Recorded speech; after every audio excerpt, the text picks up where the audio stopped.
ए upon sine alpha equals b upon sine beta equals c upon sine gamma. तो जहां requirement होगी वहां हम लोग इसको यूज में ले लेंगे। जैसे हम लोग एग्जांपल लेते हैं,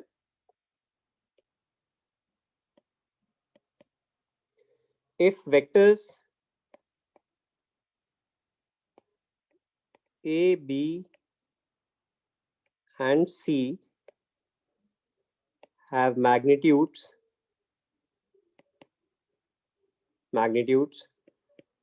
15, 20, 25 units respectively, and a vector plus b vector equals c vector, then find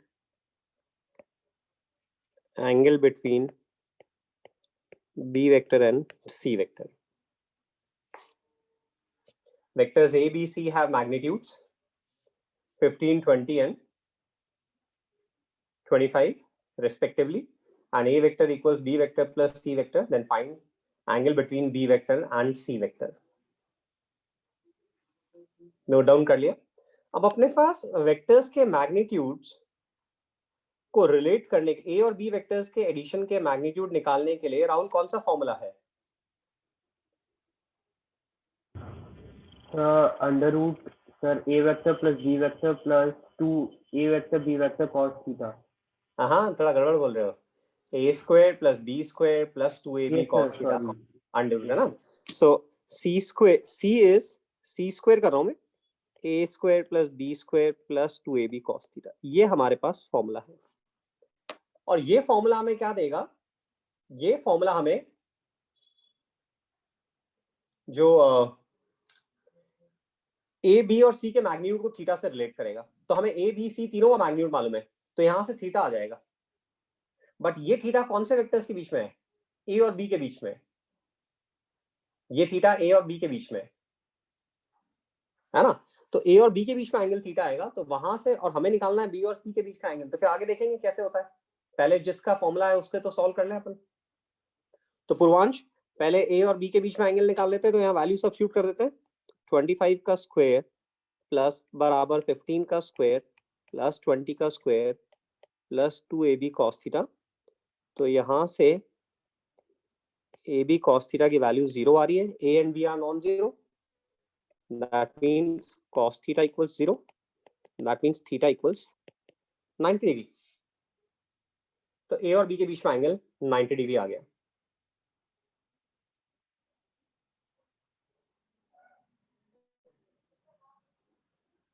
यानी कि जो डायग्राम बनेगा वो हमारा, ये a वेक्टर, ये b वेक्टर और ये c वेक्टर बराबर a vector plus b vector बन रहा है।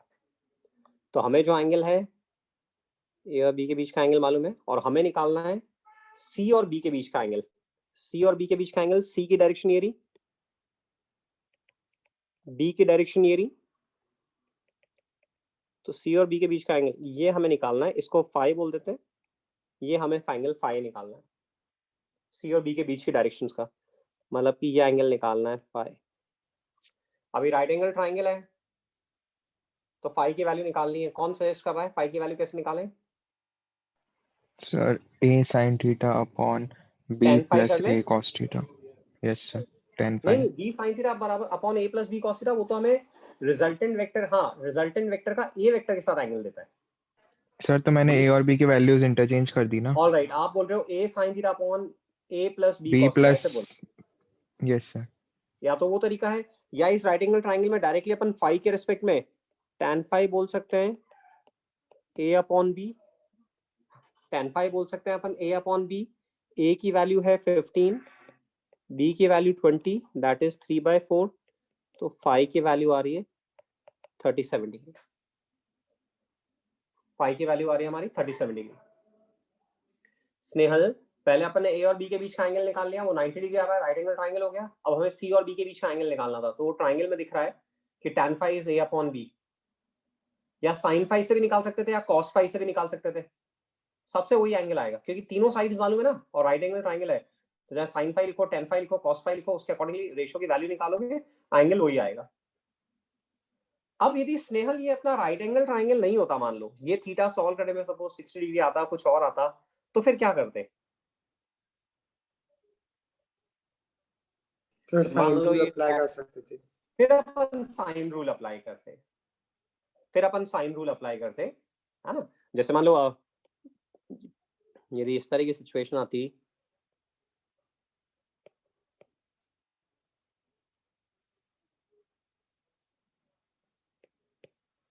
और ये एंगल ए और बी वेक्टर के बीच का एंगल, ये हमारा थीटा आ जाता।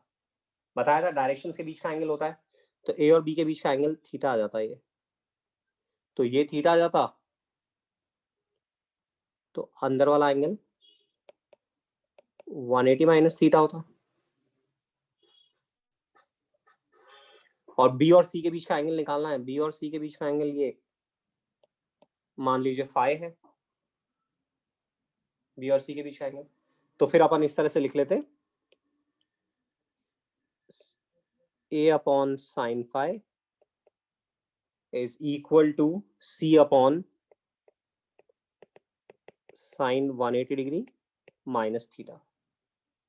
अब हमें a मालूम है, c मालूम है, साइन 180 माइनस थीटा मैंने आपको लिखवाया था, साइन थीटा होता है, sine 180 minus theta sine theta होता है।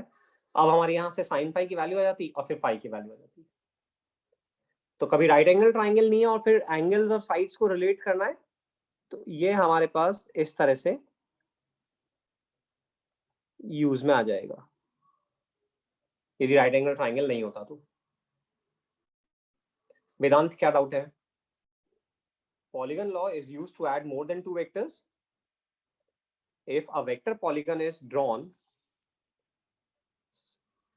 placing the tail end of each succeeding vector, placing the tail end of each succeeding vector at the head or at the arrow end of the preceding vector, then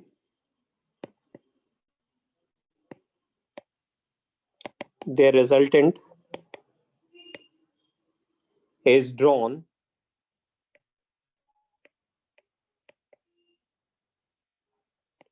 from the tail of first vector to the end of to the head of the last. Learn नहीं करना है, बस meaning समझना है अपने words में। If a vector polygon is drawn placing the tail end of each succeeding vector at the head or at the arrow end of the preceding vector, then the resultant r is drawn from the tail of first vector to the head of the last.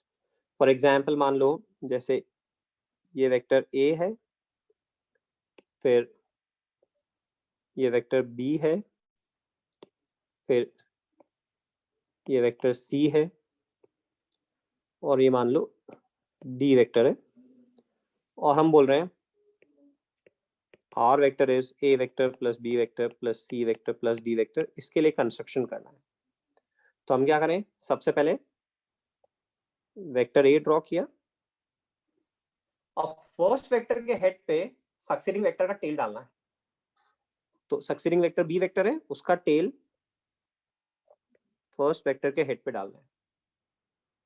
फिर succeeding vector का tell preceding vector के head पे डालना है, फिर ये c vector हो गया। फिर सक्सीडिंग वेक्टर का टेल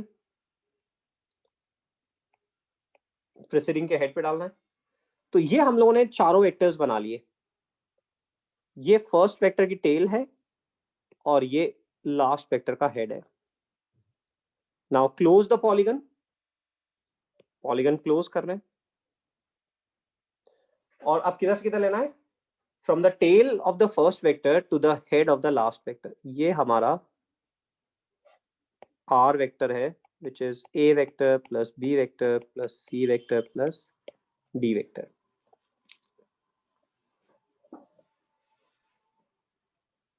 देखो डिस्प्लेसमेंट से बहुत अच्छे से समझ में आएगा। पहले हम लोग O से A पे गए, फिर A से B पे गए, फिर B से C पे गए और C से D पर आए। तो अल्टीमेटली कहां से कहां गए? O से D पे गए, वही हमारा लास्ट वेक्टर है, एडिशन है।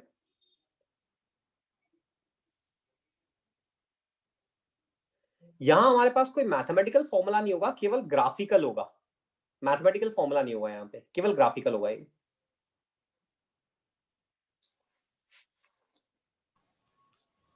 Excuse me sir. हाँ क्रिश।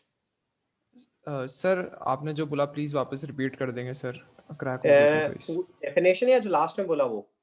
सर जो आपने लास्ट में बोला ओ से डी लास्ट तक में बोल गए। रहा हूँ कि यहाँ पे पॉलीगन लॉ में we don't have any mathematical formula, we don't hear we don't have here we don't have any mathematical expression to find out the length of a resultant vector. We use this law only graphically. We use this law only graphically. Aarav बोलो। Sir यहाँ पे formula क्यों नहीं होगा sir? Formula मतलब ऐसा actually polygon की length का कोई फॉर्मूला ऐसा होता नहीं है, डिराइव अच्छा, नहीं हो अच्छा। पाएगा। अल्फा बीटा बहुत सारे एंगल्स आएंगे तो वो नहीं होगा हमारे पास। आगे हम पढ़ेंगे दूसरा वे होगा जिससे कि हम लोग इन वेक्टर्स को ऐड कर लेंगे। तो ये पॉलीगन लॉ ड्रॉ करना आराम से, हर वेक्टर को टेल हेड इस एरो में बनाते जाओ, इस ऑर्डर में बनाते जाओ और फिर फर्स्ट की टेल को लास्ट के हेड से ज्वाइन कर दो, वो रिजल्टेंट वेक्टर है। बस अपने वर्ड्स मीनिंग को बस अपने समझना है और अपने वर्ड्स में एक्सप्रेस करना है। अब वेक्टर एडिशन की, हाँ सर हम इसमें मैग्नीट्यूड ऐसे निकाल सकते हैं कि सर जैसे पहले हमने ए और बी का निकाल लिया फिर उसके यस बिल्कुल, बहुत पर वो कॉम्प्लिकेटेड हो जाता है बहुत, क्योंकि एंगल्स वगैरह जब तक साइंटिफिक कैलकुलेटर नहीं हो ना फिर दिक्कत होती है। तो इससे आसान मेथड अभी आगे हम पढ़ने वाले हैं, कंपोनेंट्स, उसके थ्रू हम कर लेंगे। Vector addition has two important properties. First, commutative law.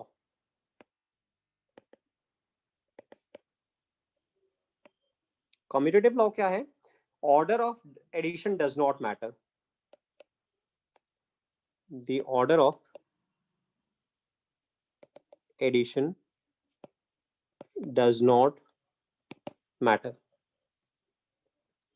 मतलब सपोज जैसे ये A वेक्टर है और ये B वेक्टर है, तो ये हमारा A प्लस बी आ रहा है,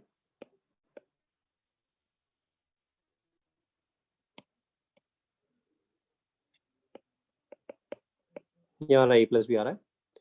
ऑर्डर रिवर्स कर दें, पहले B वेक्टर ड्रॉ कर लें,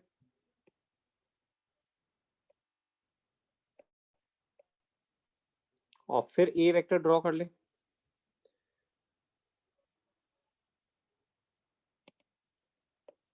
पहले B वेक्टर ड्रॉ कर लिया, फिर A वेक्टर ड्रॉ कर लिया, तो A प्लस बी आप देखोगे सेम डायरेक्शन आ रही है, दोनों A प्लस बी एक दूसरे के पैरेलल होंगे। Order of addition does not matter. A vector plus B vector equals B vector plus A vector.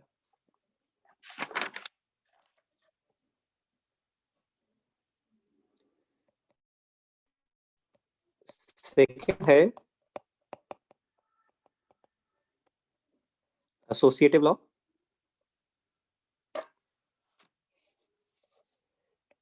If there are more than two vectors It does not matter if there are more than two vectors. It does not matter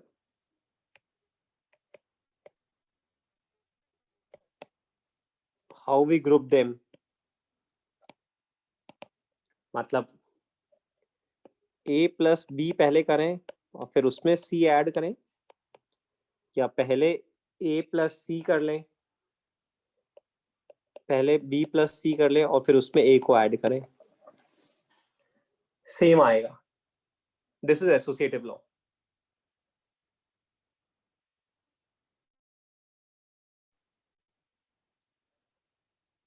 diagram बना के cross check कर सकते हैं.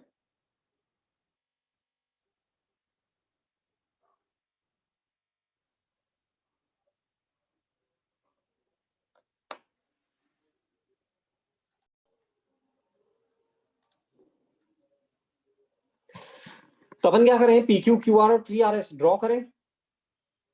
तो पहला P Q है,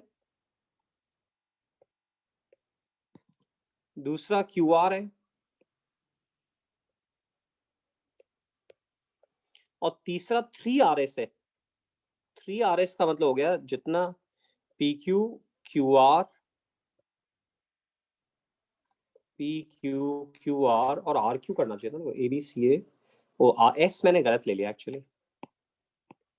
P Q Q R और P Q R P होना चाहिए, थर्ड वाला जो होना चाहिए, एंड 3RP. तो ये यहाँ पे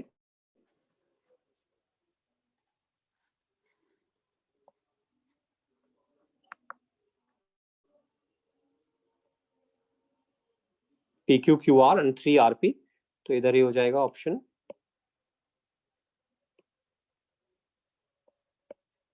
2RP.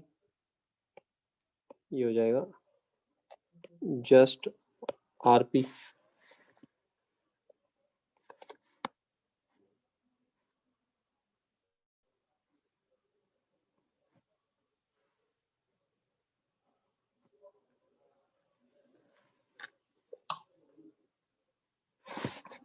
तो PQR और लास्ट वाला हो गया अपना 3RP. तो ये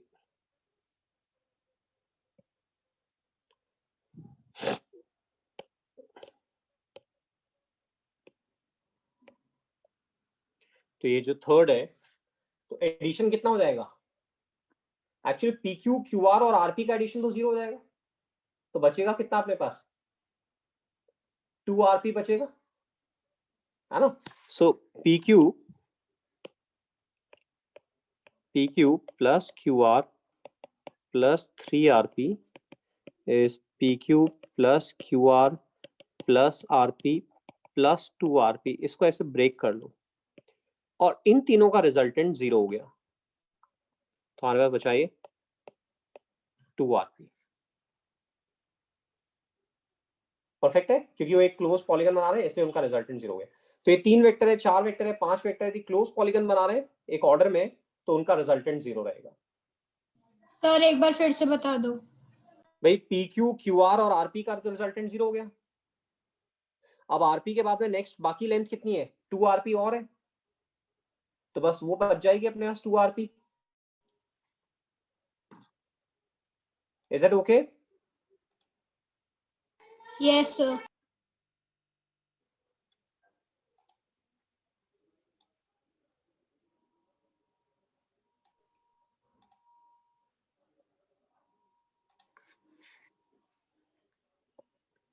ओके.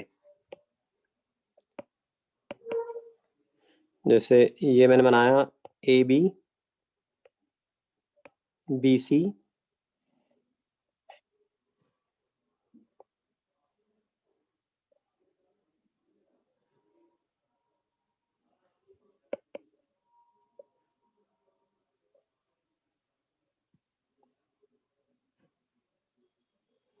इसको छोड़ दो.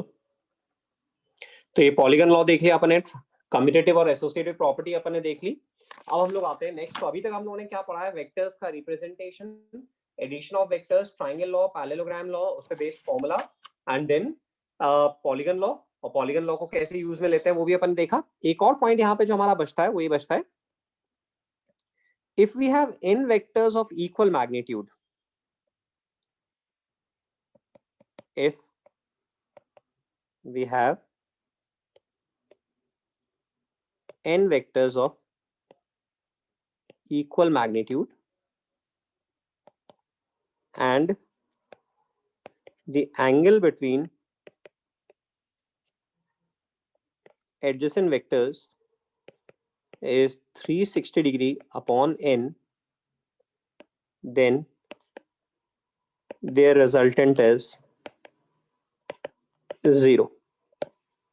If we have n vectors of equal magnitude and the angle between adjacent vectors is 360 degree upon n, then their resultant is 0. तो देखो इवन नंबर ऑफ वेक्टर्स में तो ये इजीली दिख जाएगा. Suppose we have two vectors A और B हैं और दोनों के बीच में एंगल 180 डिग्री का है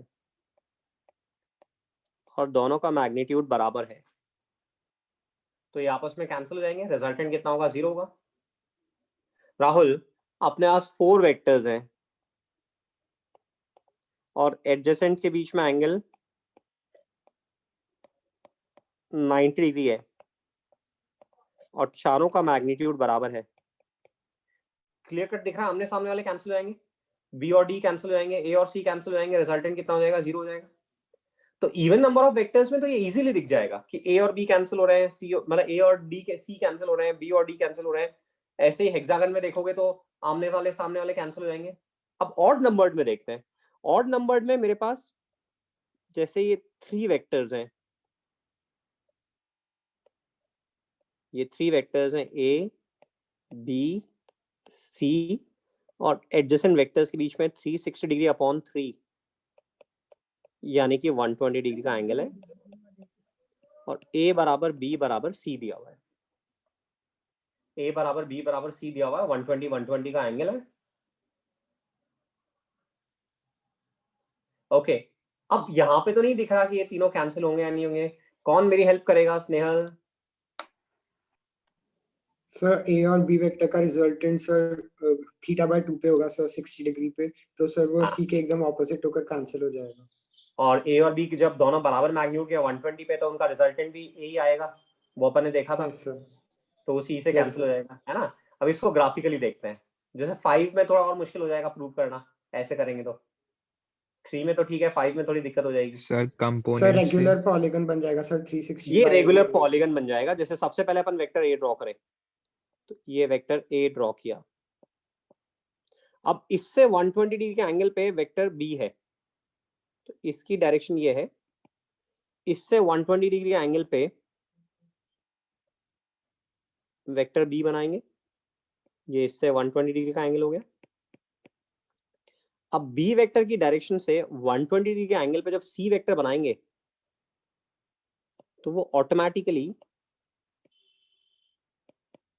ट्राइंगल बना देगा. वो ऑटोमेटिकली ऐसे ट्राइंगल बना देगा कि हमारा ट्राइंगल कंप्लीट हो जाएगा ए बी सी. और देखो ये वाला जो एंगल होगा ये ऑटोमेटिकली 120 आ जाएगा. ये तीनों वेक्टर्स मिलके एक क्लोज ट्राइंगल बना रहे हैं. इन तीनों का सम 0 होगा. मतलब आप ग्राफिकल, आप ज्योमेट्रिकल कंस्ट्रक्शन करोगे, ए से 120 डिग्री एंगल पे घूमोगे उतनी लेंथ आगे बढ़ोगे, फिर बी से 120 डिग्री के एंगल पे घूमोगे उतनी लेंथ आगे बढ़ोगे, ऑटोमेटिकली आप ए के टेल पे आ जाओगे. इक्विलैटरल ट्रायंगल बन जाएगा आपका. राहुल, सम कितना हो जाएगा? 0 हो जाएगा. ऐसे मान लो 5 वेक्टर्स हैं, ऐसे मान लो 5 वेक्टर्स हैं ए बी सी डी और इनमें 72 72 72 1 2 3 4 5 ये 72 डिग्री का एंगल है एडजेसेंट के बीच में. तो यहां पे भी अपन यदि कंस्ट्रक्शन करेंगे, सबसे पहले ए बनाया, फिर उससे 72 डिग्री के एंगल पे घूम के बी बनाएंगे, फिर उससे 72 डिग्री के एंगल पे घूम के सी बनाएंगे, फिर उसकी डायरेक्शन से 72 डिग्री के एंगल पे घूम के डी बनाएंगे,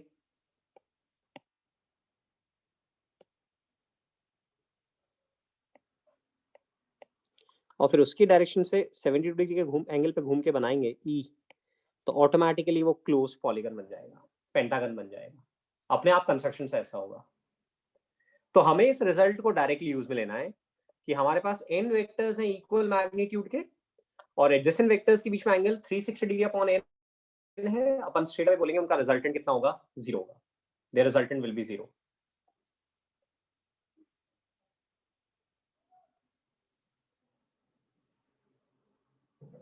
कनाल कुछ कहना है? No sir. ओके,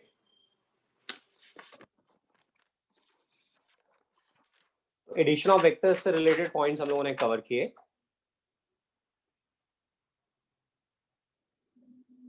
थोड़ा सा गैप छोड़ दो, फिर बाद में कर लेना, आप यहाँ शेयर करेंगे। सबट्रैक्शन ऑफ वेक्टर्स, अब हम लोग आ जाते हैं सबट्रैक्शन ऑफ वेक्टर्स। तो हमारे पास ये वेक्टर ए है और ये वेक्टर बी है, इनकी डायरेक्शंस के बीच में थीटा एंगल है, और हमें A vector minus B vector करना है, a vector minus B vector करना है। तो उसके लिए हम देखो क्या स्मार्टली मेथड फॉलो करेंगे, a vector plus minus of b vector, A vector plus minus of b vector.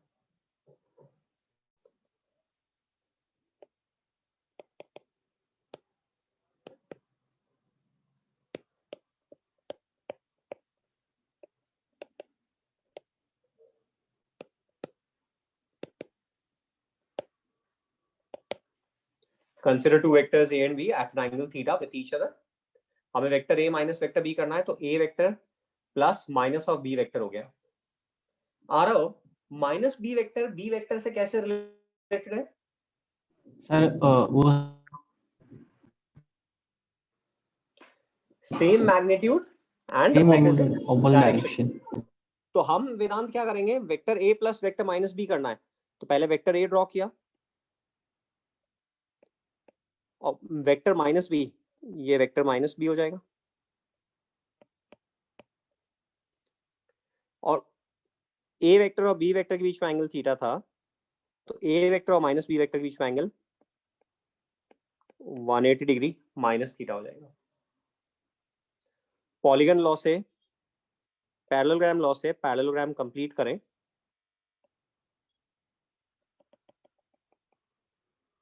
तो ये जो हमारा डायगोनल आ रहा है, this is a vector minus b vector. So minus b vector is opposite in direction to that of b vector,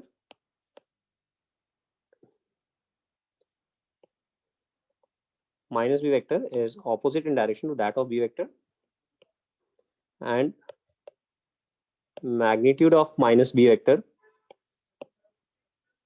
and magnitude of minus b vector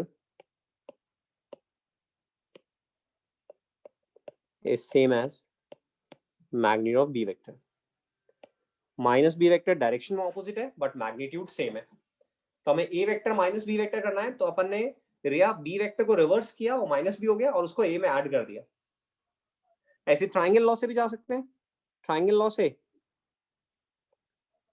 पहले ए vector बनाया, फिर minus B vector बनाया, और ये हमारा ए vector minus B vector हो गया, ए vector minus B vector हो गया। ये ए वेक्टर की डायरेक्शन है और ये माइनस बी वेक्टर की डायरेक्शन है, इनके बीच में एंगल 180 डिग्री माइनस थीटा ही होगा। तो प्रोसीजर अभी हैंड टू हैंड समझते आ रहे हैं। बी वेक्टर को रिवर्स किया और ए वेक्टर में ऐड कर दिया यूजिंग ट्राइंगल लॉ और पैरेललोग्राम लॉ।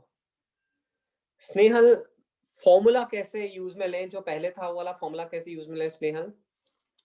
ए वेक्टर माइनस बी वेक्टर का मैग्नीट्यूड सर निकालना थीटा है। की जगह cos 180 माइनस थीटा डाल देंगे सर उसमें। वेरी गुड सर है ना। माइनस cos थीटा हो ए जाएगा। वेक्टर का square plus minus B vector का मैग्नीट्यूड का square which is B square plus 2ab cos of 180 degree minus theta. Theta की जगह अब 180 माइनस थीटा आ जाएगा और मैंने लिखवाया था cos of 180 degree minus theta is minus cos theta.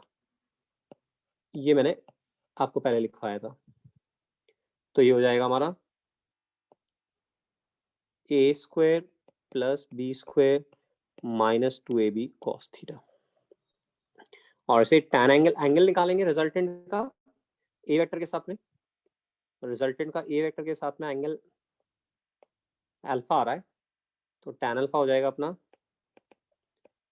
b sine 180 degree minus theta upon a plus b cos of 180 degree minus theta. Sine 180 minus theta is sine theta.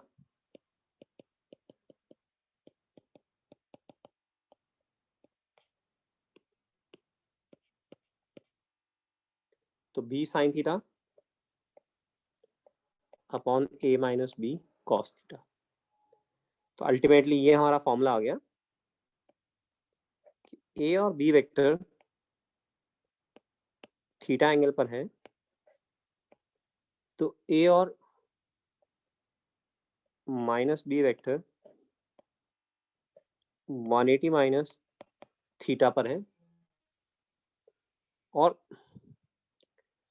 Vector a minus vector b का magnitude a square plus b square minus 2ab cos theta under root and tan alpha is b sin theta upon a minus b cos theta.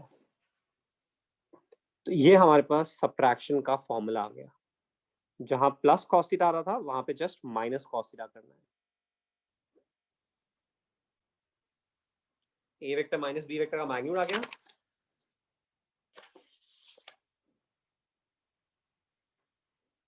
कोई भी doubt है hand raise कर दो। प्रश्मान बोलो। Sir ये एक बार फिर से एक्सप्लेन कर दो। हाँ भाई, a vector plus B vector और ए वेक्टर अभी प्लस माइनस बी वेक्टर कर रहे हैं।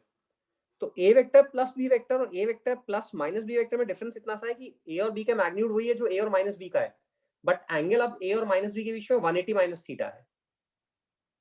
तो अपन ने जहां जहां cos थीटा लिखा था वहां पे cos, जहां जहां थीटा लिखा था वहां फॉर्मूला में 180 माइनस थीटा लिखना है।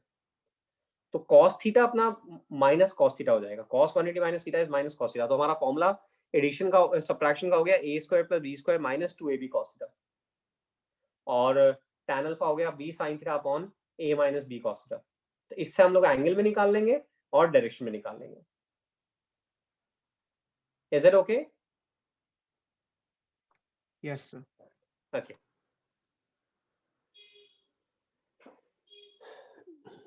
मैंने आपको लिखवाया था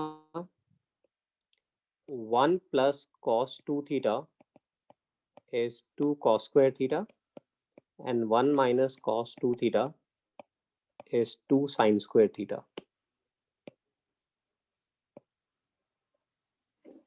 1 plus cos 2 theta is 2 cos square theta and 1 minus cos theta is 2 sin square theta.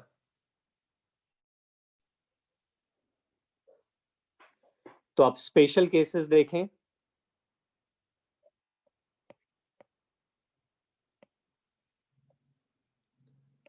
First है थीटा इक्वल्स 0 डिग्री,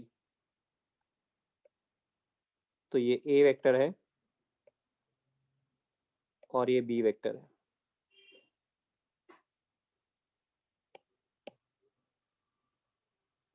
ये ए वेक्टर है और ये बी वेक्टर है।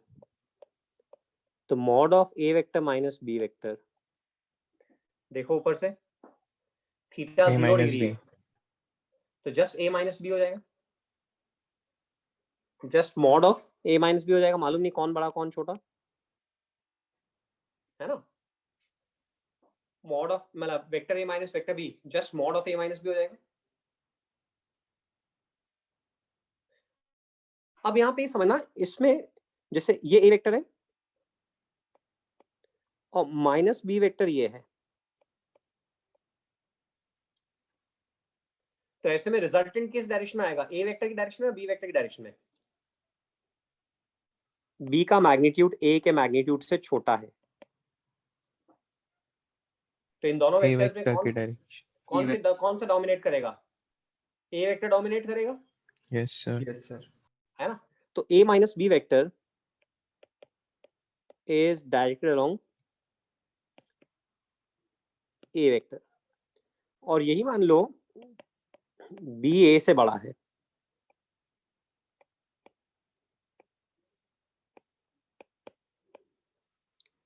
तो फिर जब इन दोनों को ऐड करेंगे तो कौन डोमिनेट करेगा, बी। बी वेक्टर डोमिनेट करेगा, बी। है ना, बी वेक्टर डोमिनेट करेगा।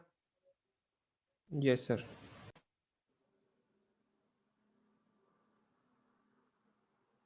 तो a vector minus b vector is directed along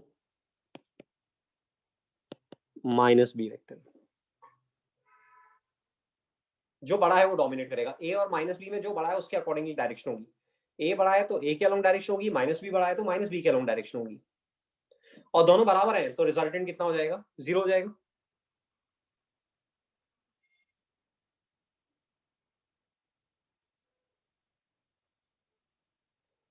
perfect है।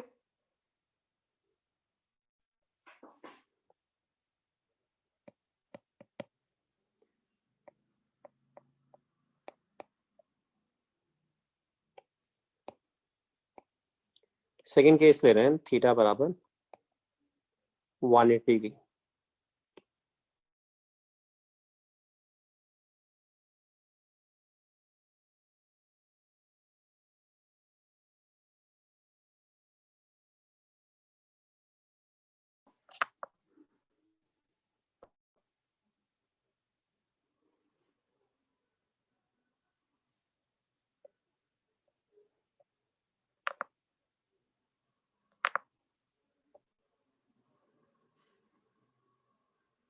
सेकेंड केस ले रहे हैं, थीटा बराबर 180 डिग्री।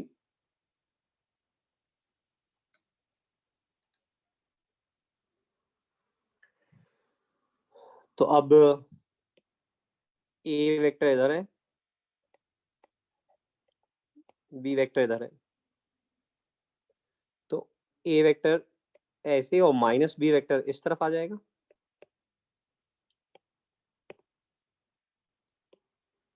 माइनस बी वेक्टर इस तरफ आ जाएगा। तो ए वेक्टर माइनस बी वेक्टर, ए वेक्टर और minus B vector same direction में आ गए तो मैग्नीट्यूड्स ऐड हो जाएंगे, तो ये जस्ट हो जाएगा ए प्लस बी। देखो फील कर रहे हो क्या, दोनों ईस्ट में आ गए तो रिजल्टेंट भी ईस्ट में रहेगा।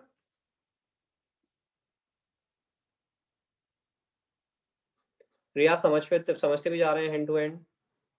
तो ये वाला वापस एक्सप्लेन कर दो। देखो जैसे 6 न्यूटन फोर्स ईस्ट में लग रहा है और 8 न्यूटन फोर्स वेस्ट में लग रहा है, तो वेस्ट वाले को रिवर्स करेंगे तो वो भी ईस्ट में आ जाएगा। तो अब ए वेक्टर भी ईस्ट में है, माइनस बी वेक्टर भी ईस्ट में है, तो रिजल्टेंट भी किधर होगा, ईस्ट में ही होगा, है ना। और मैग्नीट्यूड कितना हो जाएगा, दोनों वेक्टर्स ए और माइनस बी वेक्टर एक ही डायरेक्शन में है, तो magnitude just A plus B हो जाएगा।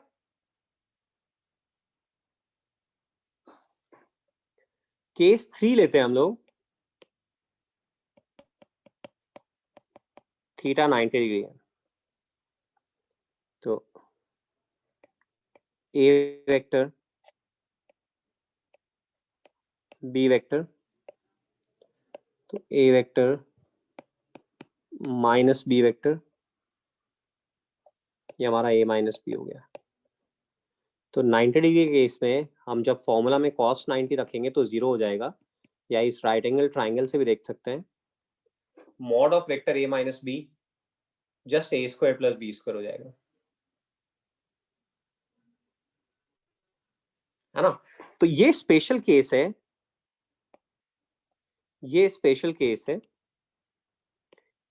जब वेक्टर्स के बीच में एंगल 90 डिग्री होता है।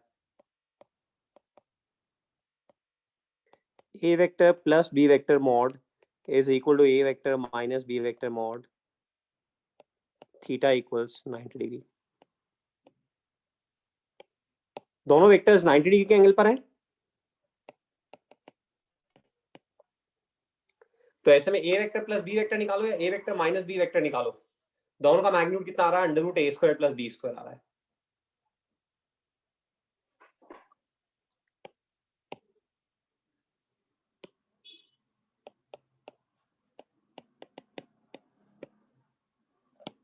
तो केवल एक केस ऐसा है जिसमें कि ए वेक्टर और प्लस बी वेक्टर का magnitude A vector minus B vector के मैग्नीट्यूड के बराबर है। कब? जब दोनों वेक्टर्स 90 डिग्री के एंगल पर है।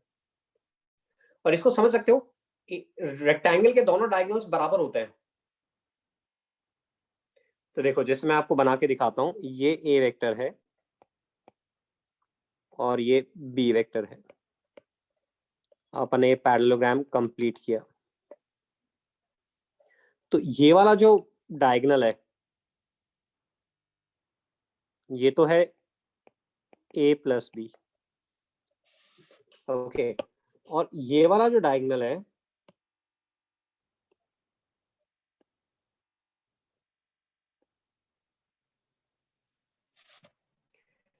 ये डायगोनल हो जाएगा, देखो, b vector minus a vector. इसमें एरो रिवर्स कर दें, ये वाला डायगोनल देखो, इस वाले डायगोनल को आप देखोगे तो ये हो जाएगा a vector minus b vector. देखो एक बार डायग्राम में चेक करो, क्या ये डायगोनल आपको a vector minus b vector दिख रहा है क्या?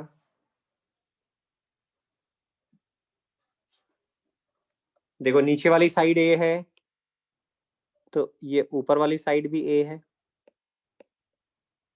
और वर्टिकल साइड्स दोनों b हैं। तो आप करके देख लो।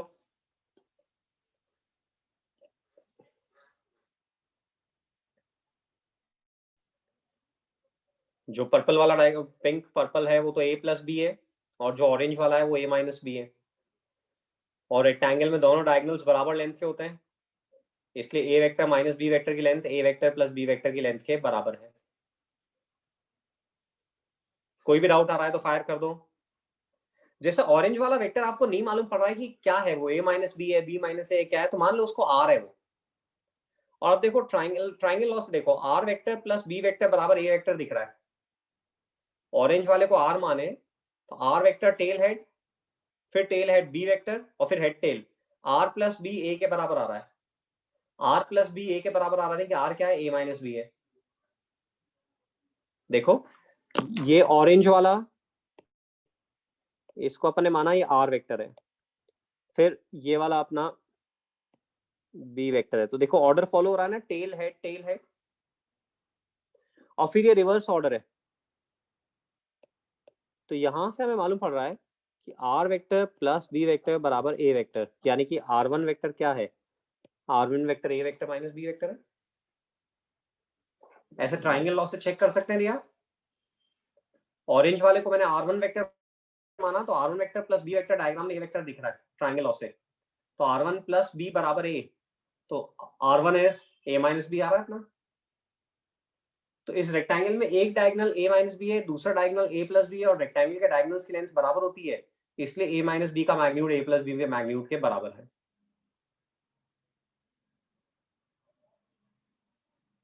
ये स्पेशल केस है।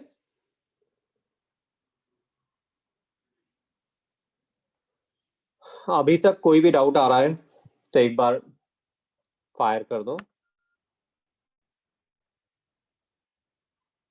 अभी तक कोई भी डाउट आ रहा है तो सबट्रैक्शन में a और b के बीच में एंगल थीटा है, तो a और माइनस b के बीच में एंगल 180 माइनस थीटा है। तो हमें दो वेक्टर्स को ऐड करना है, कौन सा? एक a वेक्टर और एक माइनस b वेक्टर। एक का मैग्नीट्यूड a है, दूसरे का मैग्नीट्यूड b है, और दोनों के बीच में एंगल 180 माइनस थीटा है। तो वही फॉर्मूलाज यूज में लेना है, बस वहां जहां थीटा आ रहा था उसकी जगह 180 माइनस थीटा लिखना है, तो अपने आप फॉर्मूला चेंज हो जाएगा। a square plus b square minus 2ab cos theta हो जाएगा, और जो tan अल्फा वाला फॉर्मूला था वो हो जाएगा b sin theta upon a minus b cos theta हो जाएगा। Is that okay? अब जैसे मान लो मैंने एक और डायग्राम बनाया, आपको आइडेंटिफाई करना है कि कौन सा डायगोनल किसको रिप्रेजेंट कर रहा है।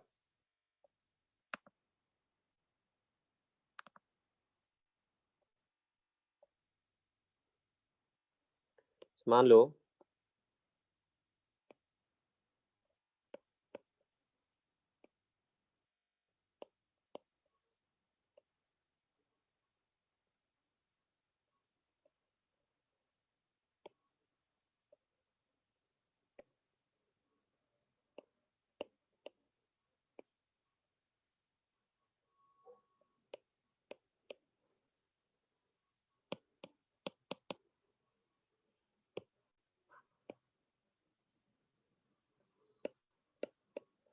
आपको मेरे को R1 और R2 बताने हैं वो क्या क्या रिप्रेजेंट कर रहे हैं।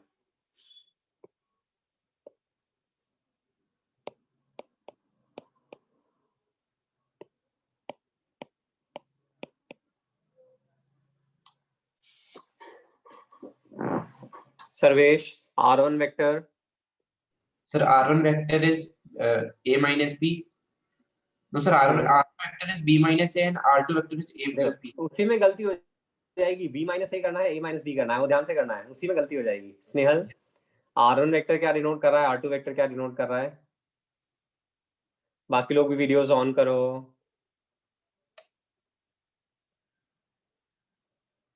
Atharva sir A vector minus B vector. A तो vector आपने minus B vector. हाँ, तो R1 को इन्वॉल्व करते देखो। आपको साइड में कंस्ट्रक्शन करके बताता हूँ। ये B वेक्टर है, तो B वेक्टर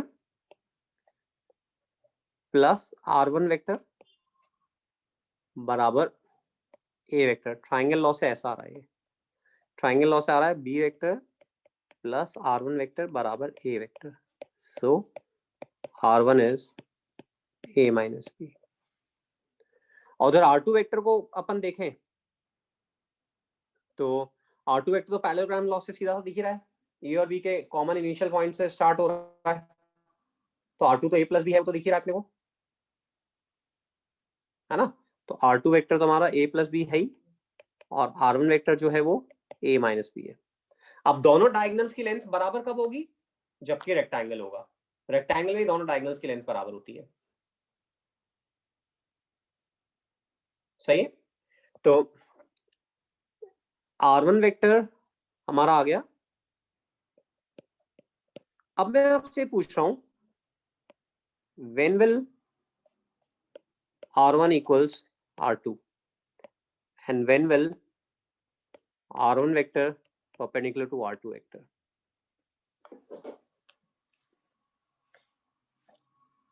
इसमें आप क्वाड्रिलेटरल की प्रॉपर्टीज यूज में लेके बताना। क्वाड्रिलेटरल के दोनों डायगोनल्स बराबर हैं, ऐसा कब होगा?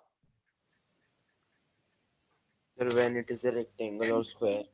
When it Yes, sir. is First order rectangle or rectangle, square. second one is तो R1 तो दोनों लेंथ बराबर हो, उसका मतलब कि A vector perpendicular to B vector, सही है। A vector perpendicular to B vector. अब दोनों डायगोनल्स म्यूचुअली परपेंडिकुलर हो, ये कौन से क्वाड्रिलेटरल की प्रॉपर्टी होती है? सर जब चारों साइड्स इक्वल हो। Rhombus. रोम्बस। रोम्बस का मतलब हो गया चारों साइड्स बराबर है। Yes, sir. That means A equals B. That means A Yes, equals sir. B.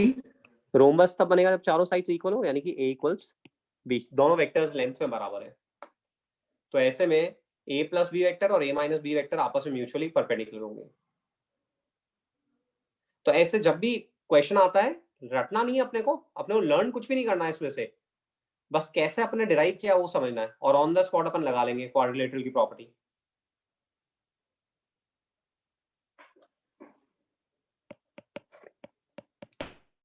कोई भी डाउट है फायर कर दो।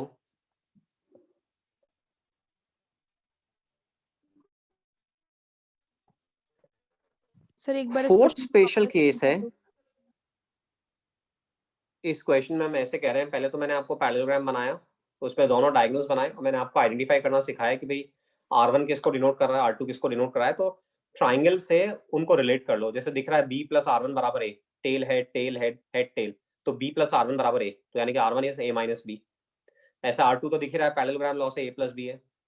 अब मैंने बोला कि भाई R1 और R2 की लेंथ बराबर हो, तो डायगोनल्स की लेंथ पैरेललोग्राम में बराबर कब होती है? जबकि पैरेललोग्राम रेक्टेंगल है, यानी कि a बराबर a perpendicular to b।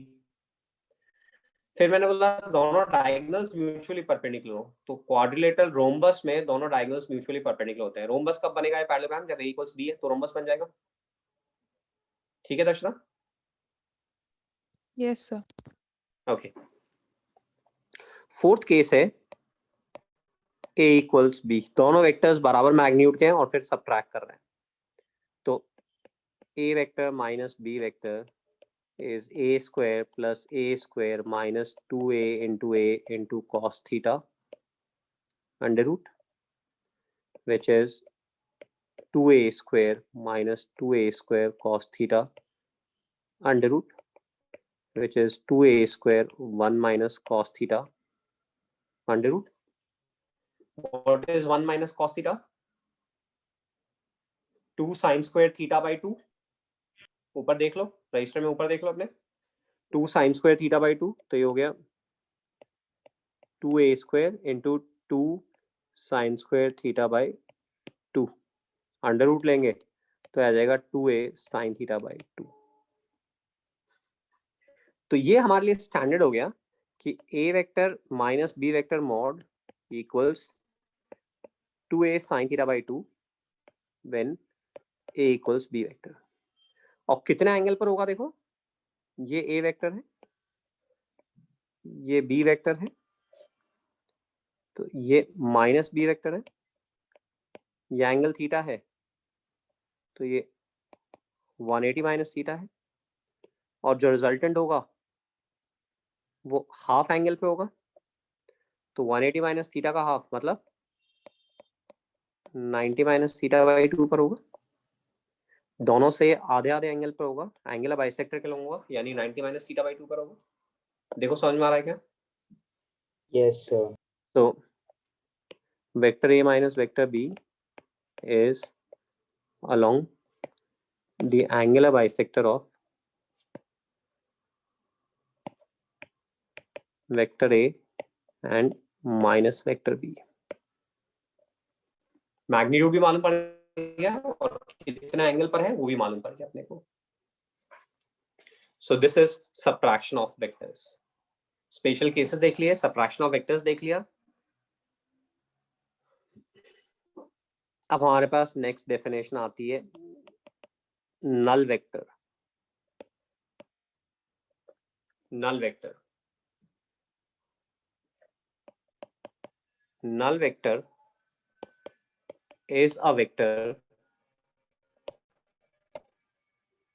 whose magnitude is 0 and direction is indeterminate. Direction is indeterminate.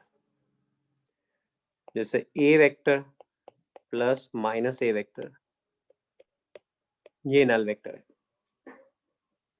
या फिर a वेक्टर मल्टीप्लाइड बाय 0, ये नल वेक्टर है।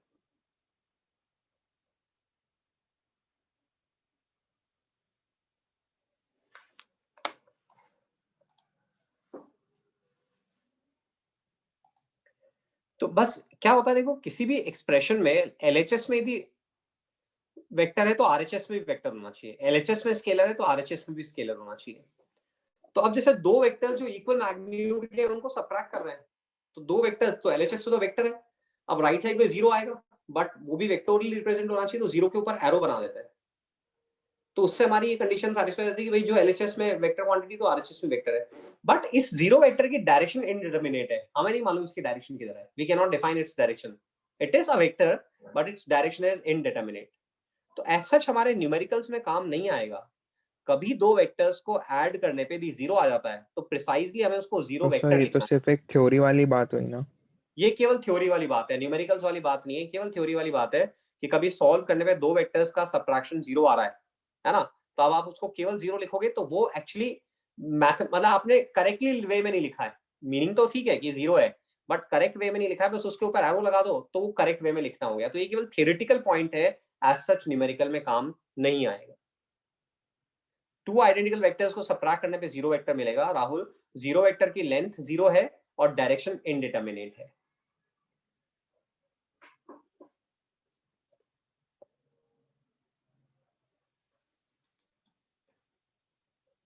शायद स्क्रीन आपके साथ शेयर नहीं हो रही या लॉक हो गई है? हो रही है? शेयर्ड है। शेयर्ड है, ठीक है। So this is null vector. अब नल वेक्टर के बाद में नेक्स्ट आते हैं अपन कोलिनियर वेक्टर्स। नाम से अपरेंट, कोई बताएगा क्या कोलिनियर वेक्टर्स का मतलब क्या है? कोलिनियर दो वेक्टर्स वेक्टर्स जो एक ही line which coincide same direction में जो not along the same line, they are along the same direction. Parallel हो सकते हैं, एक ही लाइन के along होना जरूरी है, आप आसपास में एडजेसेंट हो सकते हैं, but they point in the same direction or in opposite direction. Two or more vectors are said to be collinear. Two or more vectors are said to be collinear if their directions are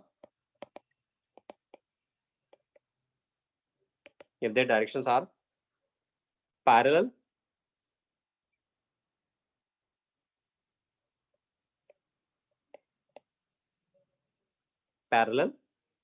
comma the same or opposite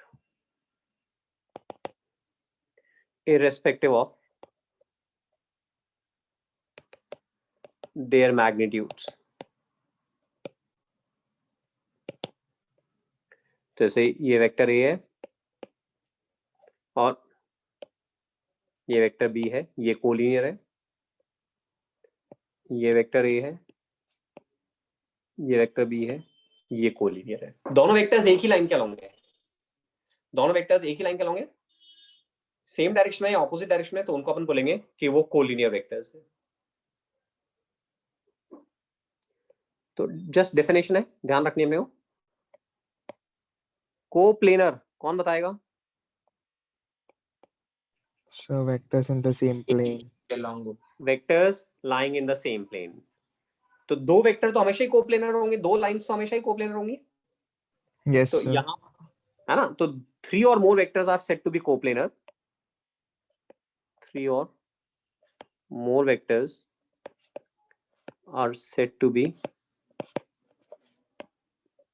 coplanar if they lie in same plane.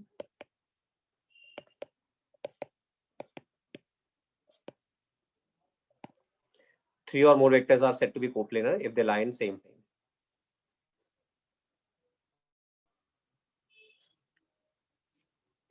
मुझे बताओ, a vector, b vector, a plus b vector and a minus b vector are coplanar. True, false? True. Sir अगर a और b coplanar है तब तो सारे true है। नहीं, दो वेक्टर्स तो हमेशा ही कोप्लेनर होंगे। सर ऐसे मतलब कैसे? 3 डायमेंशनल में तो थ्री non डायमेंशन में planar कैसे भी हो होंगे सकता सर? है। सर ऐसे तो फिर सारे के सारे कोप्लेनर हो जाएंगे ना अगर 2D के अंदर दिखेंगे तो। नहीं नहीं, जिससे दो अपनी दो फिंगर्स ले लो, ये दो वेक्टर है, अब इनको Yes, sir. कैसे भी ओरिएंट कर दो, ये एक प्लेन बना लोगे ना इनके करस्पॉन्डिंग, Yes sir. है ना। दो वेक्टर्स बना रहे हो तो दो वेक्टर्स तो हमेशा कोप्लेनर, ऐसे दो फिंगर्स हैं, दो Yes, sir. फिंगर्स हैं, तो ये दोनों फिंगर्स हमेशा कोप्लेनर है। Yes sir. तो दो वेक्टर्स हमेशा कोप्लेनर है। Okay. तो ए और बी तो हमेशा कोप्लेनर। अब एक्चुअली ए बी और ए प्लस बी मिलके एक ट्राइंगल बना रहे हैं, triangle is a coplanar, triangle is a planar entity. Yes sir. A B और ए माइनस बी भी राहुल ट्राइंगल बना रहे हैं, तो वो एक कोप्लेनर एंटिटी है ना। तो इसलिए बोल रहे हैं a plus b a minus b are coplanar.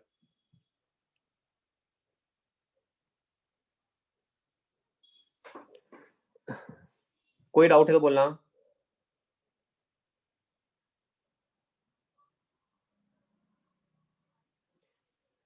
तो ये कोप्लेनर वेक्टर हम लोगों ने देख लिया।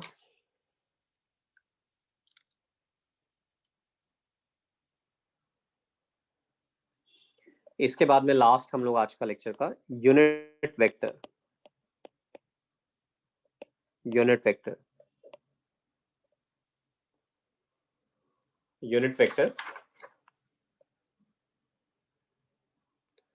a vector, a unit vector is a vector, a unit vector is a vector whose magnitude is exactly 1 and that points in a specific direction. Unit vector is a vector whose magnitude is 1 and that points in a specific direction. तो जब भी किसी symbol के ऊपर ऐसे cap लगा देते हैं, जब भी किसी सिंबल के ऊपर ऐसे कैप लगा देते हैं, ये इंप्लाई कर रहा है कि ये जो ए कैप है, इसको कैप रीड करते हैं a cap, it is a unit vector. और ये कैसे आता है? Vector divided by its magnitude. Vector divided by its magnitude. तो किसी भी वेक्टर को हम लोग ऐसे लिख सकते हैं, इट्स मैग्नीट्यूड टाइम्स डायरेक्शन. ए इसका मैग्नीट्यूड है और ए कैप इसकी डायरेक्शन है. ए वेक्टर को लिख सकते हैं हम ए कैप. तो जब भी राहुल किसी सिंबल के ऊपर वेदांत कैप लगा हुआ है, वो इंप्लाई कर रहा है कि वो यूनिट वेक्टर है. उसका मैग्नीट्यूड 1 है, उसका मैग्नीट्यूड 1 है.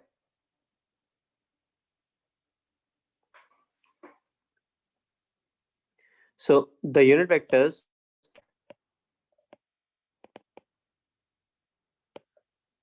in the positive direction of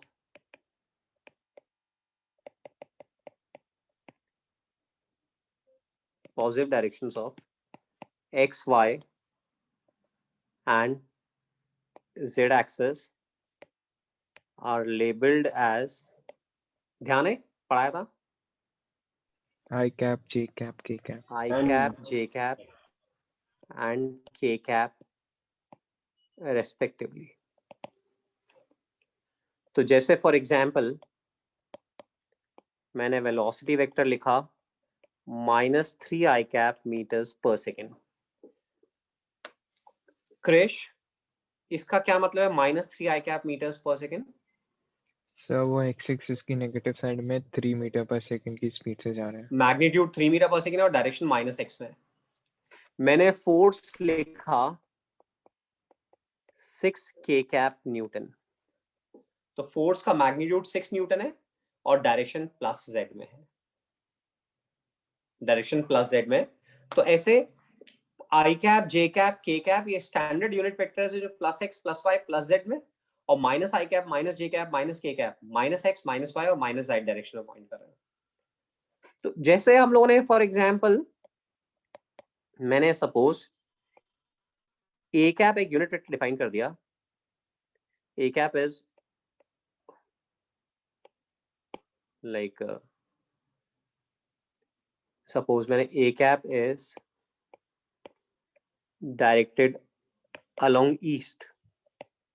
मैंने ऐसे यूनिट वेक्टर डिफाइन कर दिया कि ए कैप मेरा ईस्ट में डायरेक्टेड है. तो अब मैं इसको जैसे मान लो मैंने फोर्स लिखा -6 A कैप न्यूटन. तो इसका मतलब हो गया कि force has magnitude 6 newton and direction is due west. -A cap direction बता रहा है. ए कैप ईस्ट में था तो -A कैप वेस्ट में हो गया. यही मैंने इस ए कैप को एसोसिएट कर दिया सपोज एक्सेलरेशन से. सपोज मैंने इसको एसोसिएट कर दिया मोमेंटम से. मैंने लिखा momentum vector is 12 A cap kilogram metre per second. तो इसका मतलब हो गया कि momentum has magnitude 12 kilogram metre per second and directed due east. तो ऐसे यूनिट वेक्टर को हम किसी भी फिजिकल क्वांटिटी के साथ एसोसिएट कर सकते हैं. वो उसकी डायरेक्शन बताने का काम करेगा. पक्का आ रहा है समझ में? सो आई कैप जे कैप अपन ने डिफाइन कर दिए थे और यहाँ पे अपन लिख रहे हैं मॉड ऑफ आई कैप बराबर मॉड ऑफ जे कैप बराबर mod of k cap equals 1।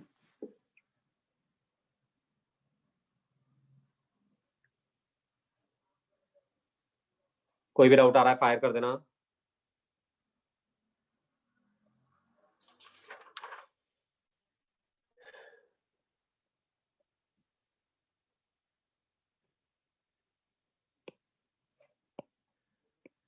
तो ये x एक्सिस है, ये y एक्सिस है और ये z एक्सिस है। ये i कैप यूनिट वेक्टर है, j कैप यूनिट वेक्टर है, ये k कैप यूनिट वेक्टर है।